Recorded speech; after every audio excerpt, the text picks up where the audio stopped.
Welcome back, and here into business.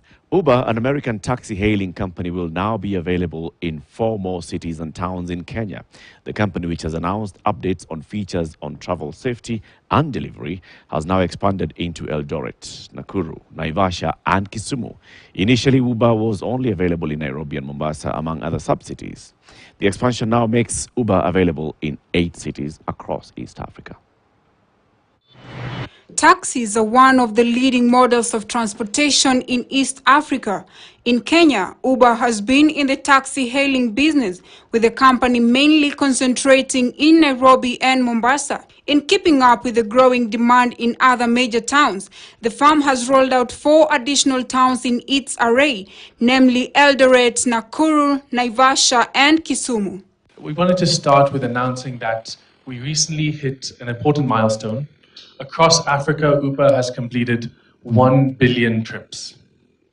So 1 billion trips is a very impressive milestone, and it's a testament to the potential that our continent has, that we've completed 1 billion trips in the short amount of years that we've been on the continent. In our time in East Africa, we have brought economic opportunities to over 12,000 citizens of our countries.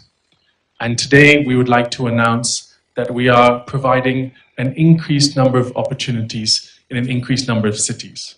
The new updates include Chap Chap Share. This is the option of a shared ride. This will further see a new safety feature put in place, Safety Checkup, which will be launched across sub-Saharan Africa. As we all know, safety is top of mind at Uber. We are constantly innovating and striving to make sure our platform is the safest platform for ride-hailing. With a chaotic public transport system in Kenya, Uber is further expanding its features to allow ride-sharing.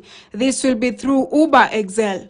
This option provides seating for up to 6 people and extra luggage. The expansion is looking at creation of new employment opportunities for drivers and a more affordable and convenient travel solution for riders. The new update comes at a time when Uber and its competitors are making losses. Uber does not own any vehicles but receives a 25% commission from each booking.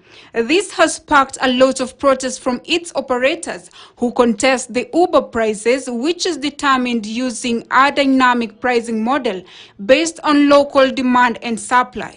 Uber has also been criticized for ignoring and evading local regulations, disruption on conventional taxi cab businesses. Following a surge in fuel prices, digital taxi drivers have in the past protested the high cost of fuel, which eats into their earnings.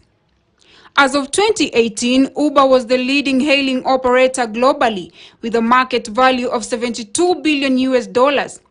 With a fast-growing middle class, Uber is hedging its bet on the growing disposable income, which is unlocking a new riding culture among the working class.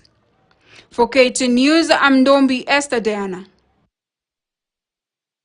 We cross over to Ethiopia, where the banking sector has long been shielded from foreign entities, a state that is changing under the Abiy Ahmed-led administration. KTN